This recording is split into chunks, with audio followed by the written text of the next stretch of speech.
The massive bioship Sorrow's End drifted through empty space like a dying whale, its once bright hull, covered in living tissue that pulsed with soft blue light, now flickered weakly. Inside the ship, 50,000 Cathera refugees pressed close together in the dimly lit corridors, their scaled skin reflecting what little light remained. Captain Hannah stood on the bridge, her clawed hand pressed against the warm, living wall of her ship. Through their neural connection, she could feel the vessel's pain. The bioship was more than just metal and circuits. It was alive, and it was dying. Food supplies were running dangerously low, and the ship's organic systems were failing one by one. "Captain," called Navigator Mira from her station. Her reptilian face showed the exhaustion they all felt after months of running. "We're approaching the Sol system. Should I send the distress signal?" Hannah closed her large, golden eyes. This was their last chance. Every other species in the galaxy had either turned them away or tried to capture them for the bounty the galactic hegemony had placed on their heads. The hegemony called the Cathara genetic deviants because of their ability to bond with living technology. They said the Cathara were dangerous, unclean, a threat to the natural order of the galaxy. It had started small: trade restrictions, denied landing permits. Then came the propaganda campaigns, calling them monsters. Soon, entire star systems banned Cathara ships from entering their space. Their colonies were burned, their people hunted. Now only a few refugee ships remained, scattered across the galaxy and running out of places to hide. The humans were different, though. Intelligence reports suggested they were a young species, barely 200 years into space travel. They had no history with the hegemony, no reason to hate the Cathara, but they also had no reason to help them. "Send the signal," Hannah whispered. Mira's claws danced across her bio-console, the living controls responding to her touch with soft warmth. The distress message went out in all known languages.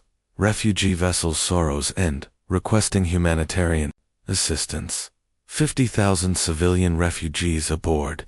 Medical supplies critically low. Hull integrity failing. We mean no harm. Hours passed. Children cried in the lower decks while their parents tried to comfort them with lies about finding a new home soon. The ship's healers worked with what little they had left, using their own life energy to keep the most injured alive through bio-symbiosis. Then the communications array crackled to life. The main view screen flickered, showing the face of a human, male with short black hair and kind eyes. He wore a blue military uniform with strange symbols on the collar. Behind him, other humans moved purposefully across what looked like a command center. "This is Admiral Jinwoo of the Terra Defense Force," the human said, his voice calm and steady. "We have received your distress call, refugee vessel. You are cleared for immediate entry into Sol space. Medical ships are already launching to assist you." Myra's translator worked quickly, converting the human's words into the clicking, whistling language of the Cathara. But even before the translation finished, something in the human's tone, warm, concerned, genuinely helpful, made Hannah's scales shift to a lighter color. "We are prepared to offer full humanitarian assistance," Admiral Jinwoo continued. "All refugees aboard your vessel are welcome here. You have the protection of Earth and her colonies for as long as you need it." The bridge fell silent. In all their months of running, no one had simply said yes without conditions, without demands, without fear. "Sir," Mira's voice cracked with emotion, "should I respond?" Hannah stepped forward, activating the ship's communication system. She had learned some basic human languages during their journey, preparing for this moment. "Admiral Jinwoo," she said carefully, her accent thick but understandable. "I am Captain Hannah of the Cathara refugee ship, Sorrow's End. We are grateful beyond words. We have been turned away from every system we have tried. Many of us are injured. Some are dying. We have children who have never seen a safe world." The human's expression softened even more. "Captain Hannah, no being should have to flee their home in fear. Whatever has happened to your people, you will find safety here. We're transmitting coordinates for Luna Station, our moon base. Our medical teams are the best in the system." As Sorrow's End limped toward the inner system, Hannah watched through the viewports as sleek human ships approached. But these weren't warships coming to arrest them. These were medical vessels and supply ships, their crews already preparing to help complete strangers from another species. "Captain," Mira said quietly, "I'm detecting massive hegemony fleet movements 3 systems away. They're still hunting us." Hannah nodded grimly. The hegemony would not be pleased to discover that someone had given sanctuary to their most wanted refugees. These kind humans had no idea what they were getting themselves into by helping the Cathara.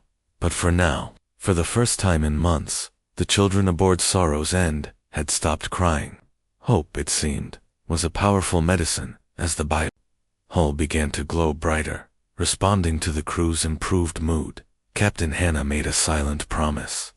Whatever happened next, the Cathara would never forget the species that had opened their arms when the rest of the galaxy had closed their hearts. The humans were about to learn that sometimes helping others means choosing to stand against the entire universe. Dr. Sujin carefully watched as the Cathara child placed her small, scaled hand on the injured human worker's broken arm.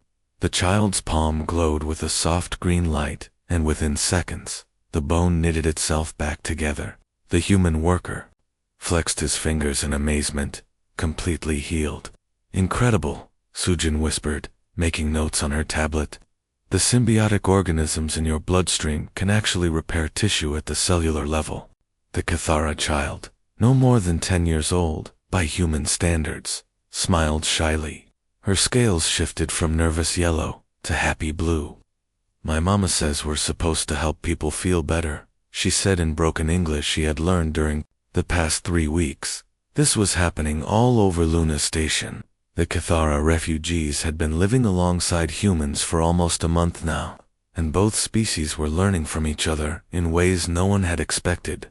The medical bay had become a place of wonder, where Cathara healers worked with human doctors to save lives, using methods neither species could achieve alone. Captain Hannah found Admiral Jinwoo in the station's observation lounge, watching human and Cathara children play together in the zero-gravity recreation area. The sight still amazed her, children from 2 different worlds, laughing and floating through the air as if they had been friends their whole lives. "Your daughter seems to enjoy the company," Hannah said, pointing to a human girl with pigtails, who was teaching a young Cathara how to do somersaults in zero-G. Admiral Jinwoo smiled. "Yuna asked me yesterday why anyone would want to hurt the nice lizard people. I didn't know how to explain it to her. How do you tell a 7-year-old that some beings hate others just for being different?" Hannah's scales darkened slightly. "The hegemony has spent centuries convincing the galaxy that we are dangerous. They say our biotechnology is unnatural, that we corrupt everything we touch. Most species believe them without ever meeting us. Most species didn't have humans making first contact," Jinwoo replied. "We've spent our entire history dealing with people who look different from each other. Different skin colors, different languages, different beliefs. We learned a long time ago that diversity makes us stronger, not weaker." In the engineering section, human technician Junho worked alongside Cathara bioengineer Keithan to repair the refugee ship. What they discovered amazed both of them. Human technology used metal, circuits, and energy. Cathara technology was alive, growing, adapting, healing itself. "Watch this," Keithan said, pressing his palm against a damaged section of the ship's hull. The living metal began to flow like water, filling in cracks and holes until the surface was smooth again. "The ship feels pain when it's hurt, and joy when it's healthy. We don't just pilot our vessels, we become part of them." Junho shook his head in wonder. "And we thought our computers were advanced. Your entire ship is basically one giant living organism. That's why the hegemony fears us," Keithan explained sadly. "They use machines. We grow partners. They see this as wrong, unnatural. They say we blur the line between life and technology too much. The Cultural Exchange Center had become the most popular place on the station. Human musician Soyan sat with a group of Kithara as they shared songs from their respective worlds. The Kithara could produce multiple tones at once, creating harmonies impossible for human voices. When they sang together, the result was something entirely new and beautiful. "Your people have so many different styles of music," said Sirai, young Kithara, who had become fascinated with human art. "On our homeworld, we all sang the same traditional songs. But humans make music about everything: love, war, sadness, hope. Music helps us deal with difficult times," Soyan explained.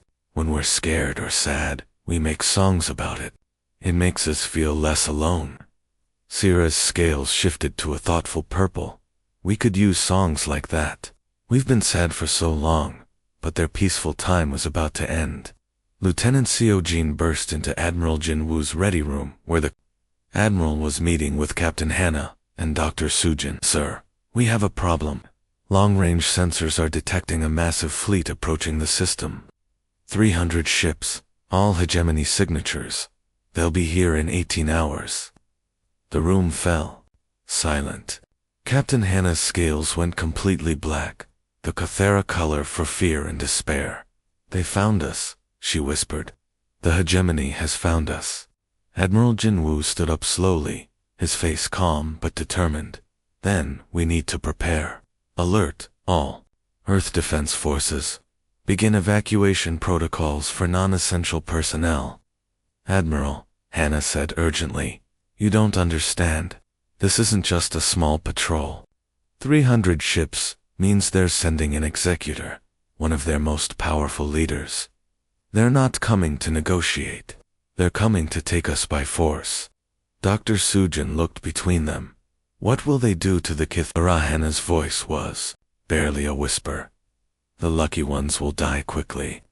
Admiral Jinwoo walked to the window, looking out at the docking bay, where human and Kithara workers continued to work side by side, unaware of the approaching danger.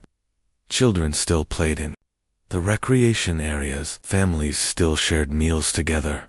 "They'll have to go through us first," he said quietly. Outside, the stars continued to shine peacefully, but somewhere in that darkness, an enemy fleet was coming. The friendship between humans and Kithara was about to face its first real test, and, across the galaxy, other oppressed species watched and waited to see if anyone would finally stand up to the hegemony's reign of terror. The holographic image of Grand Executor Varnath filled the entire command center on Luna Station. He was massive, even as a projection, nearly 3 meters tall, with 6 arms and a face that looked like a cross between an insect and a spider. His black exoskeleton gleamed under the artificial lights, and his 4 red eyes stared down at the assembled human leaders with obvious disgust. "Primitive humans," he said, his voice translated into perfect English by his ship's computer. The mechanical tone made his words sound even more threatening. "You have made a grave error by harboring these genetic criminals." President Daeun stood calmly in front of the projection, his weathered face showing no fear, despite facing one of the most powerful beings in the galaxy. Behind him stood Admiral Jinwoo, Defense Minister Yoonji, and Captain Hannah, whose scales had turned the deep black of terror. "We've reviewed your laws, Executor," President Daeun said steadily. "Laws written by conquerors and enforced through fear. We reject your authority over our system." Varnath's mandibles clicked together in what might have been laughter. "Your system. You have been spacefaring for barely 2 centuries. The hegemony has ruled the galaxy for 10,000 years. You are insects comparing yourselves to gods.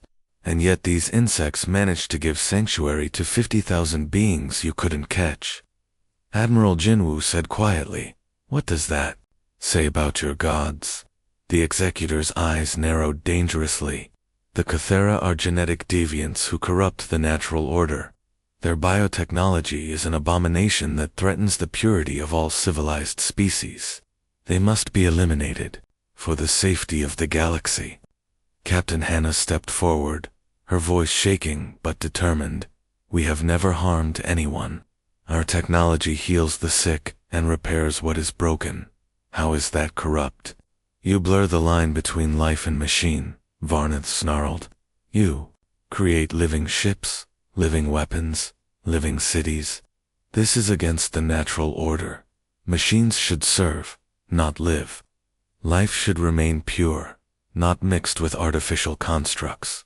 Dr. Sujin, who had been studying Cathara biotechnology for weeks, couldn't stay silent.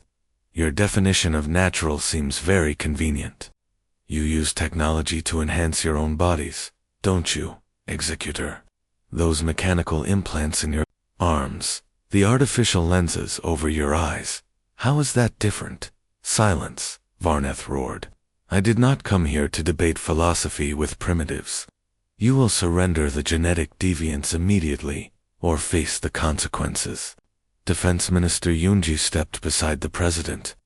"The Kithara are not deviants. They're refugees. They've harmed no one, and they've helped heal our wounded and repair our damaged ships.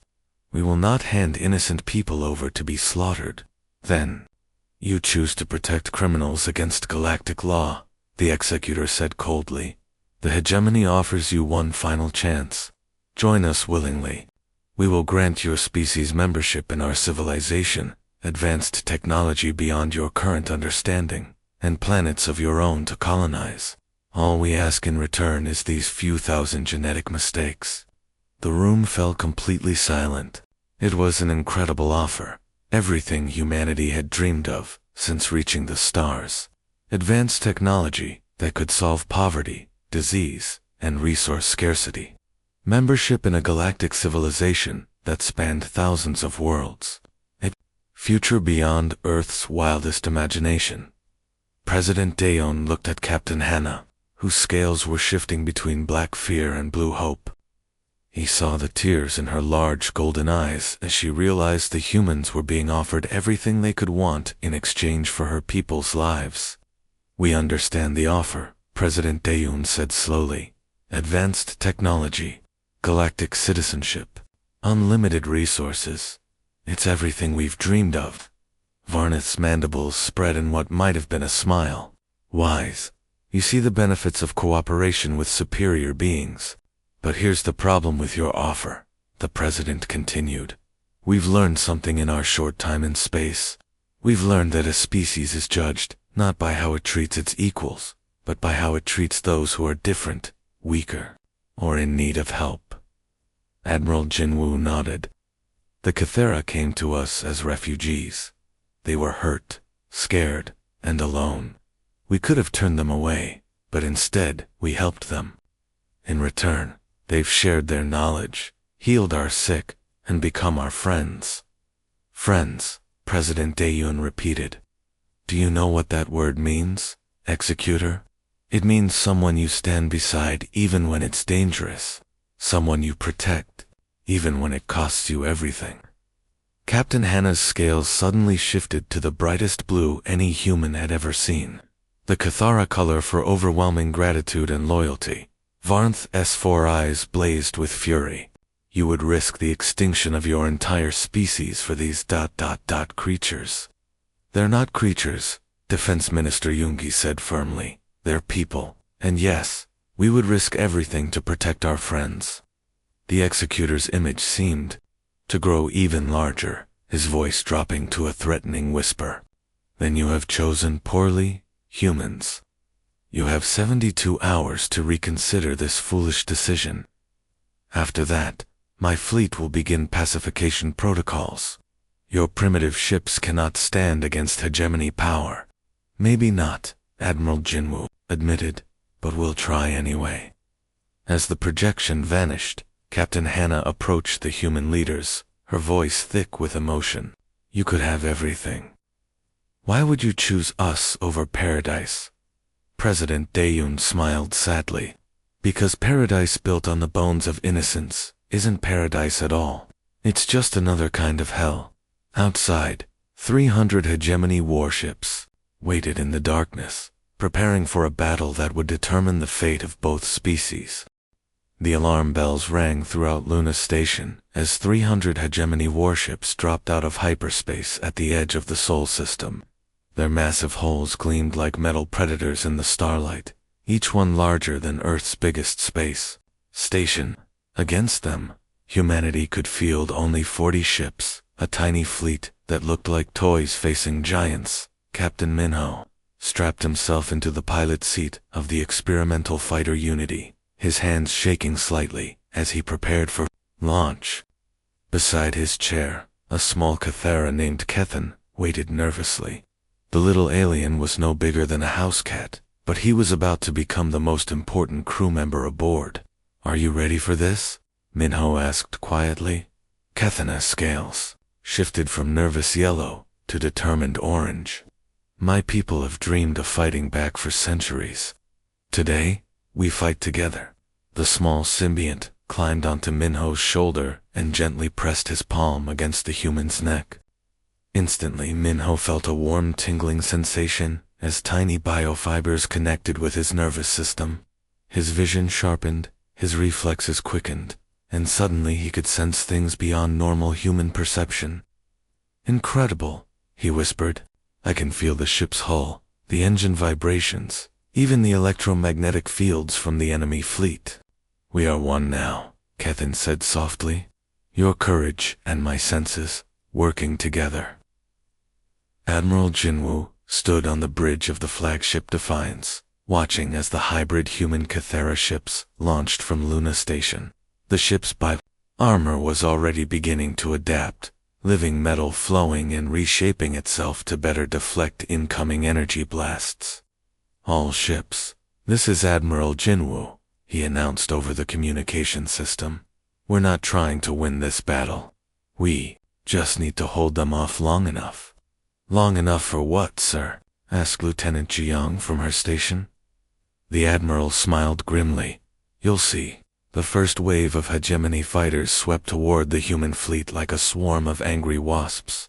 Their plasma cannons lit up space with deadly green fire, but something strange happened when they tried to target the hybrid ships. Captain Minho's fighter moved like it was alive, twisting and turning in impossible ways.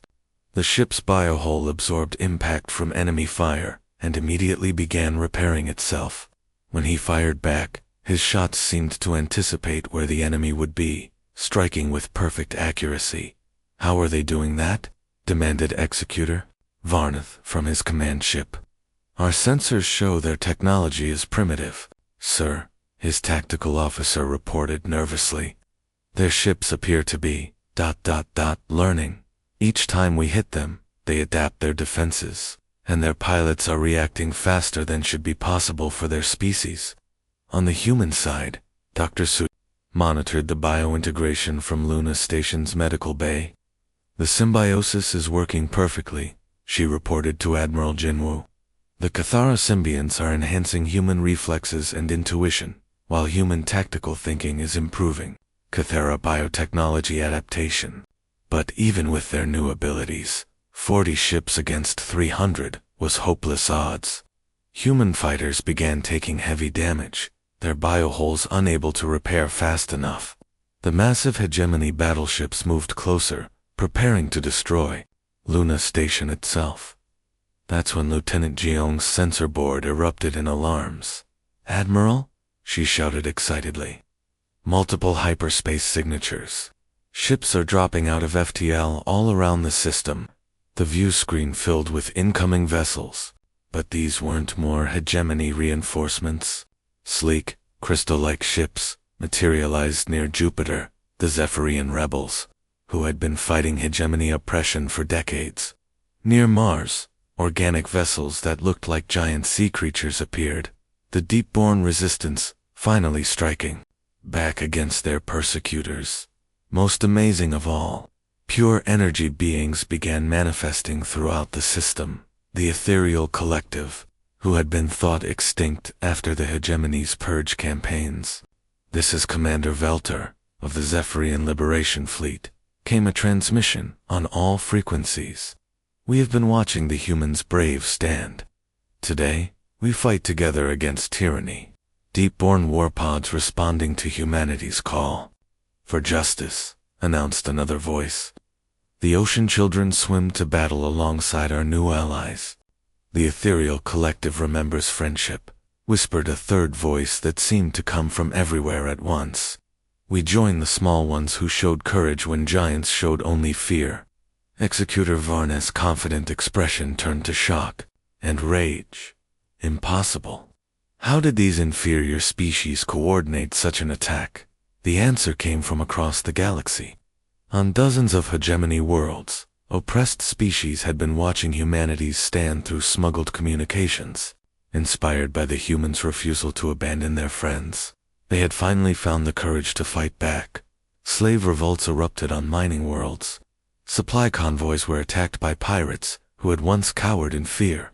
Colonial governors found their own security forces turning against them as native species chose freedom over safety. The battle and soul system became a symbol of hope that spread faster than light itself.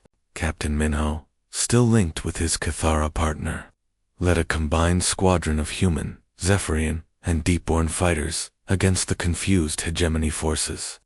They're not coordinating properly, Keithan observed through their neural link. They've never faced united opposition before. They don't know how to fight equals. Admiral Jinwoo watched as hegemony ships began retreating toward the edge of the system. For the first time in 10,000 years, their mighty fleet was in full retreat.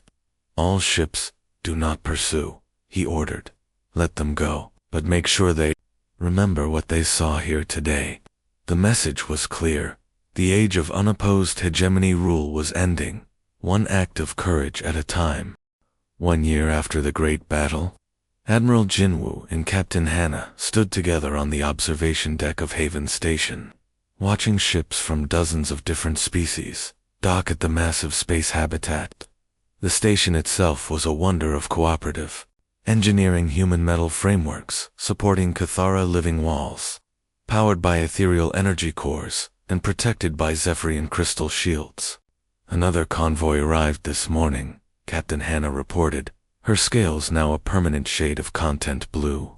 The Veltar refugees from the Rim worlds, fleeing hegemony genetic compliance programs. That makes 15 different species we've welcomed this month. Admiral Jinwoo nodded, watching a group of children from 6 different worlds play together in the station's central garden. His own daughter, Yuna, was teaching a young Zephyrian how to kick a soccer ball, while Cathara youngsters used their natural climbing abilities to retrieve balls that got stuck in the artificial trees. The hegemony sent another diplomatic message yesterday, Jinwoo mentioned. Their 3rd this month. They're calling it a negotiated settlement proposal. Hannah's scales shifted to an amused yellow-green. Translation: they're losing too many star systems to rebellion and want us to stop encouraging others to fight back. Commander Hyung-woo, who had started as a simple engineer and now ran the Coalition's refugee assistance program, hurried over with his daily report. Admiral, we have a problem. A good problem, but still a problem. We're getting more refugees than we can house. The station is at maximum capacity. What about the new construction projects? Jinwoo asked. Haven Station 2 is still 6 months from completion, and the Deepborn are still growing their organic habitats near Europa. We need temporary solutions. Dr. Sujin joined them, carrying a tablet full of reports from her xenobiology research center. I might have an answer, she said excitedly. The Cathara bioengineers have been working with human architects. They think they can grow temporary housing pods directly onto the station's hull, living quarters that can expand and contract based on need. How quickly? Hannah asked. 2 weeks for the first pods, if we start today. This was the kind of problem the Coalition faced every day. Too much hope, too many beings seeking freedom, too much good news to handle efficiently. It was a better problem than war, but still challenging, in the communication center. Specialist Taeyeon coordinated with rebel cells across the galaxy. His screens showed a map of known space, with green dots representing free worlds, and red dots marking hegemony strongholds. Every week, more red dots turned green, as species declared independence or joined the Coalition. Sir Taeyeon called to Admiral Jinwoo. We're getting reports of hegemony forces retreating from 3 more systems. The local species are requesting coalition support to establish their own governments. Send them the standard aid package, Jinwoo replied. Food, medical supplies, and copies of the coalition charter. Let them know they're not alone. The coalition charter had become famous across the galaxy, written jointly by humans, Kith, and the other founding species. It was simple enough for any being to understand. Every sentient species has the right to exist as they are, to govern themselves, and to seek help when in need. No being should face extinction for the crime of being different. President Daeyoon, now in his 80s, but still sharp, watched the daily news broadcasts from his office on Earth. The reports showed hegemony worlds where former slaves were learning to govern themselves, where genetic deviants were being welcomed as healers and teachers instead of hunted as criminals. Grandfather? His great-granddaughter Naeong burst into his office, followed by her best friend, a young Kithara named Zira. We learned about the old days in school today. Is it true that people used to hurt others just for looking different? President Daeyeon smiled sadly. It's true, little one. Very sad, but true. That's stupid, Naeong declared, with the absolute certainty of childhood. Zero is the smartest person in our class, and she can heal people with her hands. Why would anyone want to hurt someone who helps people? Zara's scales shifted to embarrassed pink. Naeong always says nice things about me. But humans are smart too. They built the best starships in the galaxy. Together, we're even better, Naeong said, hugging her friend. Teacher says that's why the coalition is so strong. Different people working together are stronger than the same people working alone. As evening came to Haven Station, Admiral Jinwoo found himself in the cultural center, where human musician Soyin was rehearsing with the Coalition Symphony, an orchestra made up of beings from 12 different species. The music they created together was unlike anything the galaxy had ever heard. The concert was being broadcast live across Coalition space, and the message was clear. Beauty came from diversity, strength from cooperation, hope from helping others. Captain Hannah joined him in the audience, along with hundreds of other beings who had found sanctuary in Coalition space. Do you ever regret it? She asked quietly. Your species could have had easy lives as hegemony members. Instead, you chose the harder path. Admiral Jinwoo watched his daughter dancing with friends from a dozen different worlds. Every choice has a price, he said, but some prices are worth paying. Some fights are worth having. On the main view screen, the latest refugee ships were arriving, carrying beings who had traveled impossible distances just to reach a place where they could live in peace. The Coalition's message continued to spread across the galaxy, carried by every ship, every refugee, every former slave who had found freedom. You are not alone. Come to us, and we will stand beside you. The age of fear was ending. The age of friendship had begun.